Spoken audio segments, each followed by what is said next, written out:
Welcome to home science study. चलिए start करते हैं। वस्त्रोपयोगी रेशों का वर्गीकरण। तो यहाँ पर वस्त्रोपयोगी रेशों के वर्गीकरण में किसको किस तरीके से क्लासिफाई किया गया है, चलिए स्टार्ट करते हैं। ये देखिए, तंतुओं का वर्गीकरण। ठीक है, तो तंतुओं के वर्गीकरण में तंतुओं को किस तरीके से क्लासिफाई किया गया है कि कौन कौन से रेशे होते हैं जिनके प्रयोग से वस्त्रों का निर्माण होता है। तो उनमें बात करते हैं, प्राचीन काल से ही वस्त्रों का निर्माण ऐसे तंतुओं से होता आया है जिनका प्रयोग या जिनका मूल सोर्सेस क्या है, प्रकृति। जिनका मेन सोर्सेस क्या है, प्रकृति। ऐसी तंतुओं का निर्माण जो कहीं ना कहीं चीज़ों से प्राप्त होते हैं, उनका कहीं ना कहीं सोर्सेस है, जो वो प्राकृतिक भी हो सकते हैं, कृत्रिम भी हो सकते हैं, कुछ विशिष्ट रेशे भी हैं। तो पहले प्राचीन काल से देखा जाए तो किन किन सोर्सों से प्राप्त किया जाता है, तो प्राचीन में प्रकृति से ही।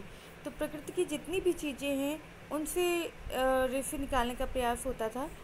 अच्छा, अब जैसे खनिज हो गया, प्लांट हो गया, कुछ भेड़ या जानवर की खाल से रेशे बनाए जाने लगे, तो ये सब प्राकृतिक सोर्सेज के अंतर्गत आएंगे। ठीक है, इसमें से कुछ प्रकृति से प्राप्त होते हैं, कुछ कीड़े मकोड़े आदि से प्राप्त होते हैं। चलिए ये देख लेते हैं। फिर दिया हुआ है, स्थिति के आधार पर तंतुओं को दो भागों में बांटा गया है। कौन कौन सी? कुछ रेशे ऐसे होते हैं जिनका मूल सोर्सेस प्रकृति है। ठीक है, कुछ सोर्सेज ऐसे हैं जो मेन सोर्स प्रकृति है, और जबकि कुछ जंतु ये कृत्रिम विधि से प्राप्त होते हैं। यानी कुछ रेशे ऐसे हैं जो कृत्रिम विधि से प्राप्त होते हैं, और कुछ रेशे ऐसे हैं जो नेचुरल से प्राप्त होते हैं। दो तरीके के हैं। अब यहाँ पर दिया हुआ है प्राकृतिक तंतुओं का प्राकृतिक स्रोत के आधार पे वर्गीकरण। तो जिसमें आपका दिया हुआ है प्राकृतिक तंतु, और दूसरा है कृत्रिम तंतु। तंतु का प्राकृतिक स्रोत देखा जाए, उसके आधार पे दो भागों में बांटा गया है, प्राकृतिक और कृत्रिम। चलिए अब देखते हैं आगे। वस्त्रोपयोगी रेशों का वर्गीकरण। वस्त्रोपयोगी रेशे, जिसमें आपका आ जाएगा वस्त्रोपयोगी रेशों का वर्गीकरण। तालिका दी हुई है, रेशे दिए हुए हैं जिसमें प्राकृतिक, कृत्रिम और विशिष्ट रेशे हैं। प्राकृतिक रेशों को अलग क्लासिफाई किया गया है, कृत्रिम रेशों को अलग क्लासिफाई किया गया है, और विशिष्ट रेशों को अलग। तो सबसे पहले बात कर लेते हैं प्राकृतिक रेशे, जिसमें आपके दो तरीके से होते हैं। वनस्पतिक, तीन तरीके से, वनस्पतिक, प्राणिज और खनिज। तीन तरीके के रेशे हैं, वनस्पतिक, प्राणिज और खनिज। ठीक है, ये देखिए, और नीचे दिया हुआ है वनस्पति ही में, देखेंगे इसको ऊपर कर देते हैं। वनस्पति ही में दिया हुआ है वनस्पतिक रेशों में, जिसमें कपास, लिनन, कपोक, जूट, सन, हेम्प, नारियल, रेमी, पिना, अबाका, सीसल। तो ये सारे आपके जो है प्लांट फाइबर हैं। कौन कौन से? कपास, लिनन, कपोक, जूट, सन, हेम्प, नारियल, रेमी, पिना, अबाका, सीसल। फिर यहाँ पर प्राणिज की बात कर लेते हैं। प्राणिज में कौन कौन से आते हैं? ऊन और सिल्क। दो तरीके के रेशे हैं, दो तरीके के सोर्सेस हैं प्राकृतिक रेशों को प्राप्त करने के लिए। उनमें प्राणिज यानी जानवर से जो प्राप्त होते हैं, वानस्पतिक का तो पता चल गया, जो प्लांट फाइबर है। नेचुरल में तीन तरीके के आते हैं, वानस्पतिक और आपका प्राणिज, खनिज। अब हम नीचे वनस्पतिक देख लिया है, अब प्राणिज की बात करेंगे। ऊन और सिल्क। ऊन से भी प्राप्त होता है, सिल्क से भी प्राप्त होता है। ऊन जैसे भेड़ और कुछ अरबी बकरियाँ, तो इन सब चीज़ों से प्राप्त होता है। दूसरा है सिल्क, जो कि कीड़े से प्राप्त होता है। अब ये तीसरा देखिए, खनिज। खनिज का देखिए तीसरा, ये भी नेचुरल फाइबर है। इसमें आपका कौन कौन सा आ जाएगा? ये देखिए यहाँ है सोना, चांदी, स्टील और एस्बेस्टस। सोना, चांदी, स्टील, एस्बेस्टस। अब सोना, चांदी, स्टील तो पता है, लेकिन एस्बेस्टस क्या है? एस्बेस्टस ये पत्थर, ठीक है, इनसे प्राप्त होता है। अब ये देखिए यहाँ पे कृत्रिम रेशे, ये तो हो गया नेचुरल फाइबर। अब देखिए यहाँ पर मेन मेड फाइबर, जिसमें आपका आ जाएगा मानवकृत और रासायनिक। दो आते हैं, मानवकृत और रासायनिक। मानवकृत में कौन से रहेंगे?